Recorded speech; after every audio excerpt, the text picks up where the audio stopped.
Okay guys, I'm here for another retro review.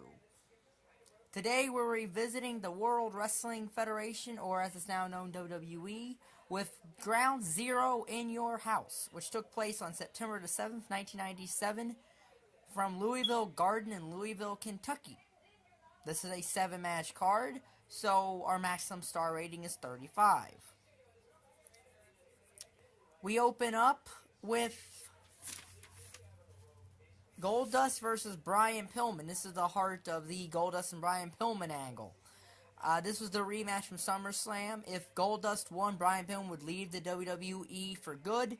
If Brian Pillman won, then Brian Pillman would get the service of Marlena for 30 days.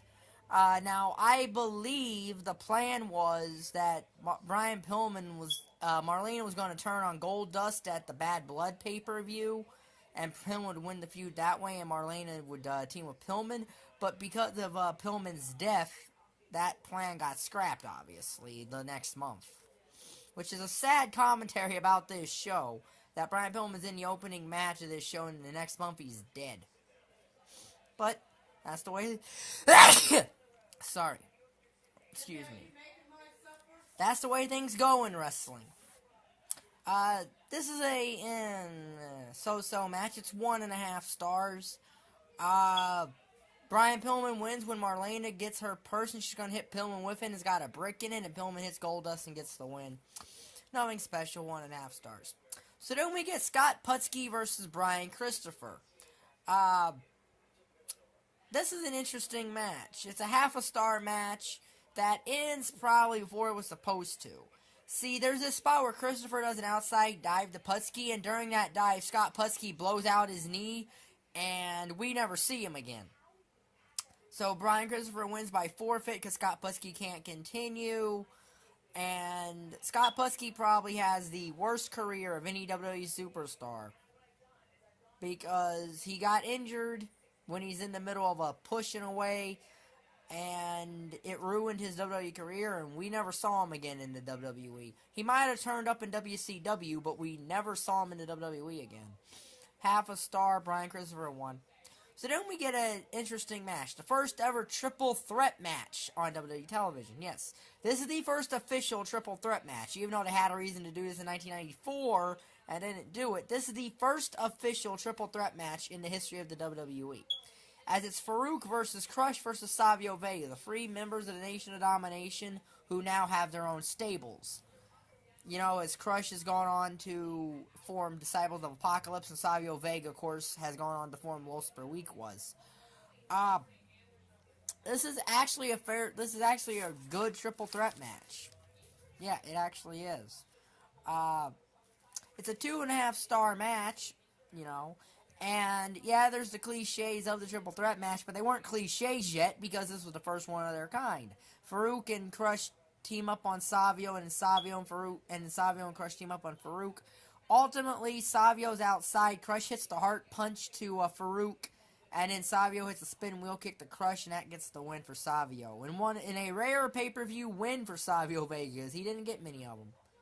Like I said, 2.5 stars. So then we get a mini match, as it's Max Mini versus El Torito. And I don't believe this El Torito is the El Torito that was with Los Matadors, because this El Torito is a tad bit bigger. This is a comedy match, like most mini matches, or anytime the WWE used these guys, it was predominantly for comedy, and that's what this is. Max Mini eventually wins with a sunset flip. There was a spot where Mini went out and sat on Jerry Lawler's lap and put a crown on his head.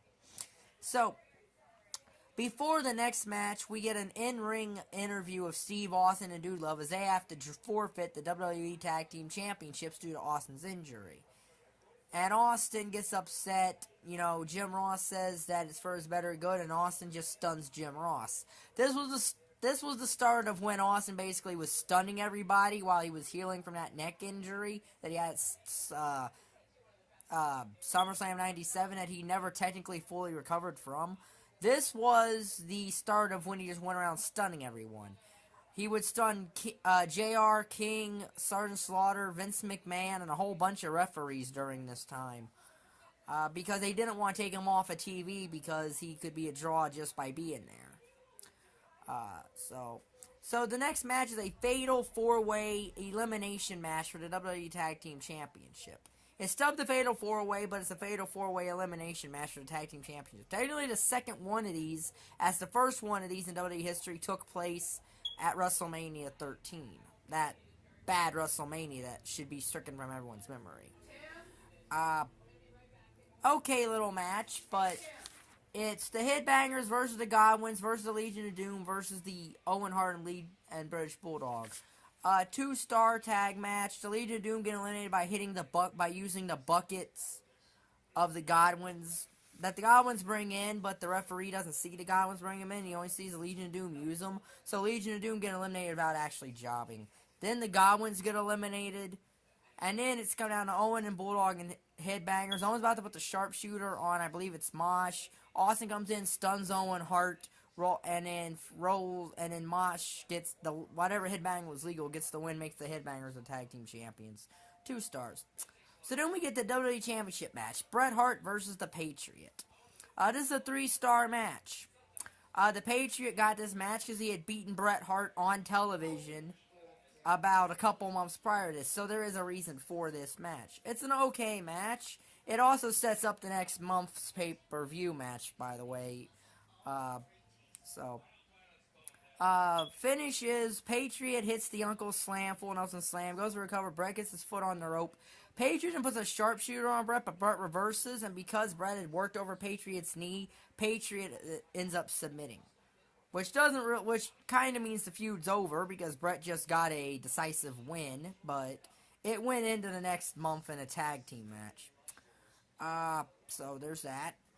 And then Bret Hart beats up the Patriot with the American flag and all that stuff. So then it comes to the main event. The first ever meeting between Undertaker and Shawn Michaels, which is a 2-star match. Again, nothing really special because it's 2.5 stars, excuse me.